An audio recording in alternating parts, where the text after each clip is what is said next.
Today, I'm here at Broadfield Staidum, the home of Crawley Town Football Club, where just a few days ago, the Red Devils secured their place in the playoffs. We've witnessed the action unfold, the passion, the tension, and the pure excitement of football at its finest. So today, I'll be catching up with Danilo Orsi about their history-making season and their road to Wembley. So firstly, the biggest congratulations. I'm so unbelievably proud of you, and I know how big of a moment this is for you. Just how much does the fact that you've secured playoffs mean to you? Yeah, everything. It was all we worked hard for this season. It's been a real tough, long year, and so we've come out on top and kind of proved all the doubters wrong, and to finally say we're in the playoffs and it's confirmed, it's a great feeling.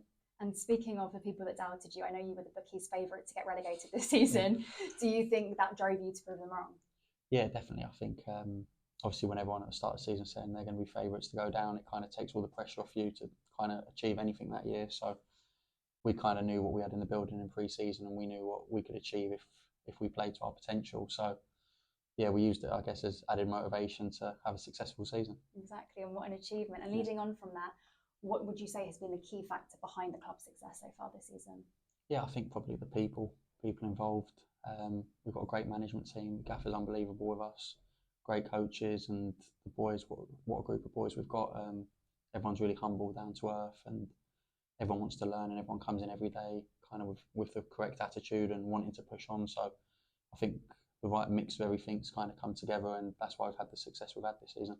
And the last game against Grimsby, you scored the first goal of the game in the 24th minute against your old club. Talk me through how you were feeling after you scored that first goal. Yeah, we knew what a big game it was, because obviously we knew we had to win, and results elsewhere had to go our way. So for us to get the first one, I think was the most important, that we can go into the game kind of 1-0 up, and then from there kind of control the game and have our destiny in our own hands to a degree.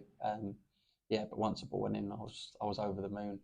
Like, obviously playing for Grimsby last year, I had good memories there, so it was nothing against them. It was more just what it meant at that time. We need to get to the playoffs. So yeah. And then obviously you're 2-0 up at half time. What was the atmosphere in the changing room and just within the team like? Yeah, I think everyone was in a really good mood, good spirit at that point. We knew a few results were going our way elsewhere, but we knew the week before at Sutton we went in 1-0 up and the results were going our way, and then game finished and we didn't get the result we needed, but other teams did. So we knew it was only half a job, but I think it kind of gave everyone that bit of added motivation in the second half to see the job out. And what would you say has been a standout moment for you so far? You've obviously scored 21 goals this season. Is it a goal or a different moment that's the highlight for you? Yeah, I don't think I could put my finger on one, because there's been so many good moments. Maybe the goal at Wimbledon away, because it was a derby game and we had all the fans there, and it was a really close, edgy game. But again, I think probably the highlight's just the season finishing and knowing we're in the playoffs. Like, everything we've worked hard for all year, and to kind of have that reward at the end of it, to say we are in the playoffs, it's a real good achievement. And personally, for me, on top of the goals, it kind of adds another part to a journey, shall we say, and hopefully we can go one step further and see the job all the way through to Wembley. Yeah, and speaking of achievements, we have to talk about the awards night. You came away with 3 awards. Talk me through each of those. Yeah, so the first one was the PFA Community Champion Award, which was just about a player who kind of helps in the community and kind of gives back. And this year, the sponsors, Brickboy, came up with a really good initiative, which was every time I score, if I do the full celebration, they'll donate £50 to the Crawley Community Foundation. So obviously I've scored quite a few, so they're having to pay quite a bit at the moment. But yeah, that was about giving back to the community in a way I can help them, like doing my part on the pitch, and obviously help them off the pitch. And definitely, yeah, so for that for me was a really proud moment, because I always said if I was a professional footballer, I'd want to help and give back to the community, because I knew what it was like to be the boy who wanted to be in the shoes I am right now.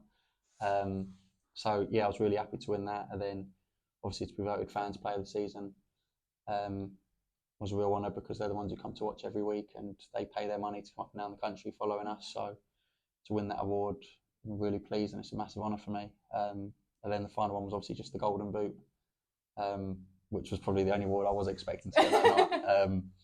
So yeah, so obviously the most goals at Crawley this season. Again, it was my target when I came in. I wanted to score goals, and that's why I came to the club. So to be here and be in the playoffs as well, I think having a good year so far. You are indeed. Amazing achievements. And you said that the fans obviously voted for Player of the Season.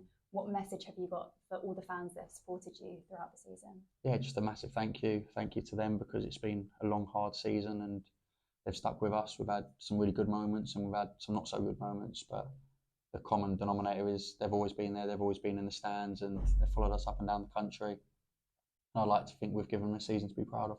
Well, I think you have, after seeing them invade the pitch after Grimsby, jumping on you all. You obviously come into the stands, you hear them singing your songs.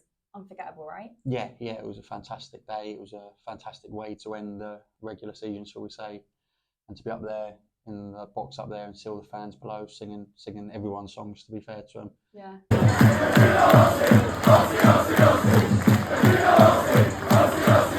It was a real good atmosphere and something that it's going to stay with me forever. I'm sure. I bet you're just glad that I didn't run on the pitch. I was debating it. I thought, no, tell me off. And lastly, then, you've got the next couple games up. You're that one step closer to getting to Wembley. How are you feeling going into those games? Yeah, really looking forward to it. It's what you play football for. You want to be in these positions, big moments, big games. And to say now we're 180 minutes away from Wembley, it's a massive achievement. But we know we've got to get through these first two games first and give the fans something to cheer about and go out and put a performance that we can all be proud of. Wow, you've got this. Good luck. You know, I'll be there cheering you on in the stands, and I wish you and the boys all the best. Thank you. Thank you for watching.